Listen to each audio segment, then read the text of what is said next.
Ainsi donc, bien-aimés, alléluia, on est ensemble. À la création, Dieu nous a bénis, oui ou non? Est-ce qu'il nous a bénis? Amen. À la création, Dieu nous a bénis. Il nous a dit multiplier. Il nous a dit remplissez. Il nous a dit dominer. Amen. Écoutez-moi très bien.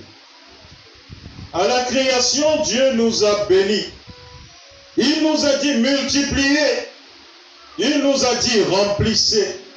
Il nous a dit dominer. Alléluia. Ce que Dieu avait pour nous. Amen. Ce qu'il avait pour nous, bien-aimés, il nous l'a déjà donné à travers sa parole. Père Lazare, ce que Dieu avait pour toi, il te l'a déjà donné. Lorsqu'il t'a béni, ce qu'il avait prévu en lui pour toi, il a relâché sur toi. Il t'a dit, va domine, va multiplie, va remplir, va assujettir. Amen. Ce qu'il avait pour nous, il nous l'a déjà donné à travers sa parole. Mais en face, le diable dresse des montagnes. Des montagnes qui sont des formes de résistance. Dieu nous a donné alléluia, il nous a bénis en nous disant multiplier, en nous disant remplissez, en nous disant dominer. À travers sa parole, il nous a donné tout ce qu'il avait pour nous. Dit Amen. Amen. Mais le diable en face dresse contre nous des montagnes. Des montagnes qui sont des formes de résistance pour empêcher les bénédictions de l'Éternel, notre Dieu, de nous parvenir. Alléluia. Amen. Sauf qu'en même temps, et ça vous devez m'écouter, si le diable a installé des montagnes pour bloquer l'accomplissement des bénédictions de l'Éternel en notre faveur, pour empêcher que ces bénédictions nous parviennent, amen. En même temps, Jésus nous dit dans sa parole que si nous avons la foi, si nous avons la foi, comme une graine de sénévé, nous dirons à quoi? À cette montagne. Amen. Nous ferons quoi? Nous dirons. Je veux t'entendre dire dirons. Ta manière de dire là. Amen. Nous dirons à cette montagne, ôte-toi de là et jette-toi dans la mer. Et cela se fera. Bien-aimé, les montagnes qui sont devant toi et qui t'empêchent d'être fructueux attendent une seule chose de toi. Elles attendent la parole que tu diras de ta propre bouche. Alléluia. Elles attendent les paroles qui sortiront de ta bouche et qui parleront à ces montagnes-là, à ces choses qui sont dressées devant toi comme des montagnes pour t'empêcher d'avancer. Tu as une responsabilité vis-à-vis d'elle. Tu as une responsabilité vis-à-vis d'elle. Tu as la responsabilité de parler à cette montagne, de lui dire, toi montagne, tu n'as pas ta raison d'exister ici. Et c'est pourquoi je ne sais pas qui t'a établi dans ma vie. Je t'ordonne, au nom de celui qui dit que si j'ouvre ma bouche et que je t'ordonne, tu quitteras. Alors, au nom de Jésus, je t'ordonne, libère ma vie et va te jeter dans la mer. Pour toujours. Amen. Alléluia. Bien-aimé, est-ce que lorsque Jésus est arrivé face au figuier, alors qu'il avait faim, et qu'il n'a rien trouvé à manger dans le figuier, sur le figuier, Est-ce que Jésus a fermé sa bouche? Est-ce que Jésus a fermé sa bouche? Jésus a parlé à ce figuier. Il lui a dit, si tu es ici et que tu ne me sers à rien, alors sèche et meurs. Amen. Il y a beaucoup de choses dans ta vie qui sont présentes dans ta vie, qui n'ont pas été envoyées par Dieu, et que toi tu passes ton temps à les contempler, alors qu'elles servent à retarder ta destinée. Il y a beaucoup de choses présentes dans ta vie qui ont été envoyées par l'ennemi pour bloquer ta réussite, pour t'empêcher de te marier, pour t'empêcher de connaître le rayonnement que Dieu a prévu pour toi. Mais au lieu de parler à cette chose, au lieu d'ordonner à cette chose de te quitter, avec autorité et foi dans le nom de Jésus, ce que tu fais, c'est quoi? C'est de commenter la présence de cette chose. C'est de pleurer, c'est de te lamenter. Mais en pleurant, bien-aimé, et en te lamentant, la chose ne quittera pas. Elle ne s'en ira pas. Elle restera. Et elle risque de pousser des racines. Alléluia. Ce qu'il faut pour qu'elle parte. Ce qu'il faut pour que cette chose s'en aille. Et qu'elle s'en aille définitivement. C'est la parole qui sortira de ta bouche. C'est ta parole qui sortira de ta bouche. Avec autorité. Pour ordonner à cette montagne-là.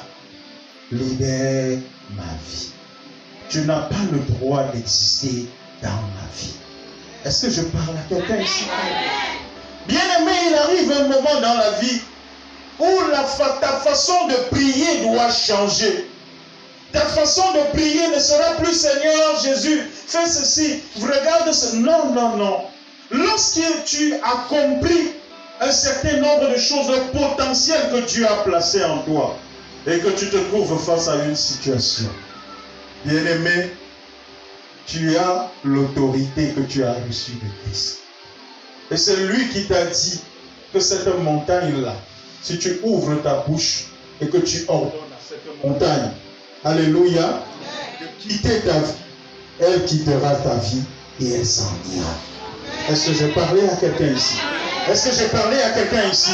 Si tu es béni, je veux voir ton offrande d'acclamation pour l'Éternel.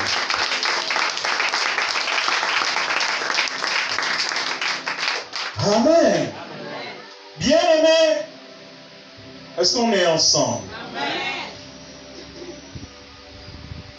La Bible déclare que si nous avons la foi comme une graine de sénévé, nous dirons à cette montagne, ôte-toi de là, jette-toi à la mer, et cela se fera. Bien-aimé, la foi qui te justifie est dans ton cœur. C'est où? C'est où? Amen. La foi qui te justifie est dans ton cœur. Cette foi-là est dans ton cœur. Mamadou, on est ensemble. Alléluia. La foi qui te justifie est dans ton cœur. Amen. C'est dans ton cœur, bien-aimé. Mais la parole qui te sauve est dans ta bouche. Oh, j'ai cru que quelqu'un avait compris ce que je dis. Amen. La foi qui te justifie est dans ton cœur. Et la parole qui te sauve est où? Dans ta bouche. C'est dans ta bouche. La foi, c'est dans ton cœur. Mais la parole qui va te sauver de cette situation se trouve dans ta bouche. Ma fille a utilisé la parole que Dieu avait placée dans sa bouche pour la sauver. Pour sauver son activité de la condamnation, de la destruction, de l'échec que l'ennemi avait programmé. Et tu as honoré cette parole. Bien-aimé, ta foi est dans ton cœur. Alléluia. Ta foi, la foi qui te justifie est dans ton cœur.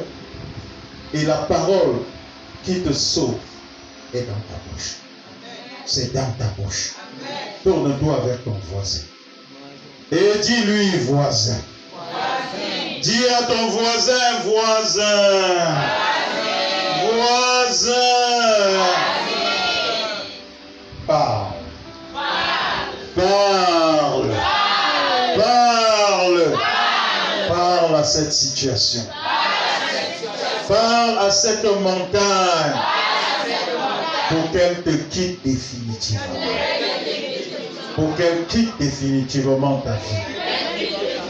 Au nom de Jésus-Christ. Amen. Alléluia. Jésus nous a démontré que tout ce qui existe a des oreilles pour écouter. Amen.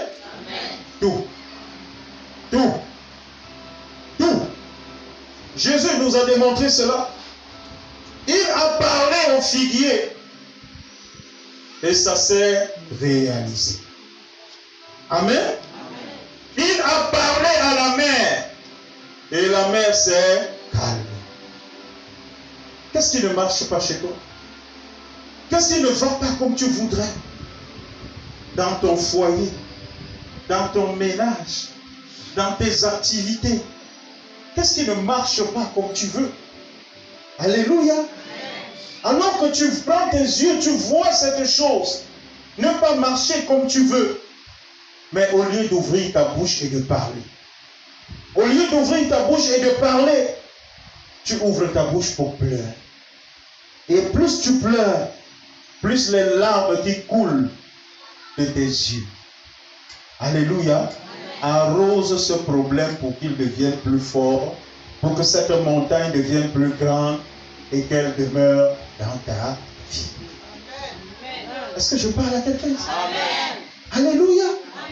Jésus-Christ nous a démontré que tout ce qui existe, bien-aimé, possède des oreilles, a des oreilles pour écouter.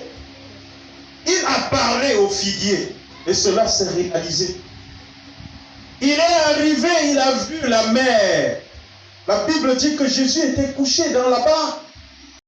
Et la mer fut agitée, cherchant à noyer Jésus avec ses disciples. Est-ce que Jésus s'est mis à pleurer? Non, non, non, non, non, non, non. Jésus n'a pas pleuré. Il s'est levé et il a menacé la mer. Et la mer a des oreilles, elle a écouté et elle s'est calmée. Bien-aimé, je ne sais pas la mer qui est agitée dans ta vie. Je ne sais pas ce qui te secoue. Amen. Dans le but de te faire paniquer. Mais au lieu de paniquer, lève-toi. Lève-toi. Ouvre ta bouche et parle. Parle avec foi et autorité dans le nom de Jésus. Que cette chose cesse. Dans ta famille, dans ton foyer. Bien-aimé, il y a des choses que j'ai souvent coutume de faire. Et qu'importe ce que les autres peuvent penser, je sais ce que je fais. Et je sais le résultat que j'attends. Lorsque les situations ne marchent pas, lorsque ma maison, si jamais ma maison n'a pas à manger, et qu'il n'y a rien, les murs de ma maison ont les oreilles. La preuve est que vous-même, dans vos causeries, quand vous voulez parfois dire certaines choses, vous dites faites attention. Oh, tu sais que les murs ont les oreilles. Quand c'est là-bas, tu sais que les murs ont les oreilles. Par rapport au Congo, ça que tu veux développer avec quelqu'un, tu dis en reculant, nous, tu sais que les murs ont les oreilles. Mais lorsqu'il y a des problèmes, alléluia, et quand tu veux parler à ces oreilles de ces choses-là dans ta maison, tu ne te rappelles plus qu'ils ont des oreilles. Pas quand ça ne va pas. Si tu te rends compte que l'atmosphère de ta maison n'est pas celle que tu voudrais, ça ne marche pas dans ta maison, que tu te rends compte qu'il y a une tension dans ta maison, une tension dont tu ne comprends pas les origines. Bien-aimé, c'est une montagne que l'ennemi est en train d'installer dans ta maison. Et tu dois parler à cette montagne. Au lieu de t'asseoir, passer comme ça, dis Seigneur, j'ai pris, regarde ce que m'arrive. Regarde, non, non, non, non, non, non, non. Voilà la montagne. Lève-toi. Tiens-toi face à elle. Toi, montagne. Envoyé depuis le monde des ténèbres pour s'aimer la discorde dans ma maison, pour diviser mes enfants, pour me séparer d'avec mon mari, pour faire en sorte que telle chose ne se produise pas dans ma vie. Je te parle. Je prends autorité sur toi au nom de Jésus et je t'ordonne. Libère cette maison. Qu'aucune forme de projet décrété par toi ne prospère dans ma maison. Car ma maison est couverte du sang de Jésus-Christ. Et dans le sang de Jésus, il y a la vie. Aucune forme de mort ne peut être décrétée dans cette maison. Tout ce que les habitants de cette maison feront va prospérer. Partout où ils se présenteront, dans tout ce qu'ils feront, leurs portes seront toujours ouvertes. Parce que la grâce de Dieu est dans ma maison. L'onction de Dieu coule sur cette maison. Cette maison est bénie. La parole de Dieu est relâchée sur cette maison. Alors aucune confusion ne saurait être la portion des miens. Au nom de Jésus-Christ. Tu pries, tu établis. Et tu verras cette montagne s'en aller. Parce que tu sais que la parole que tu déclares est chargée de la puissance de Dieu.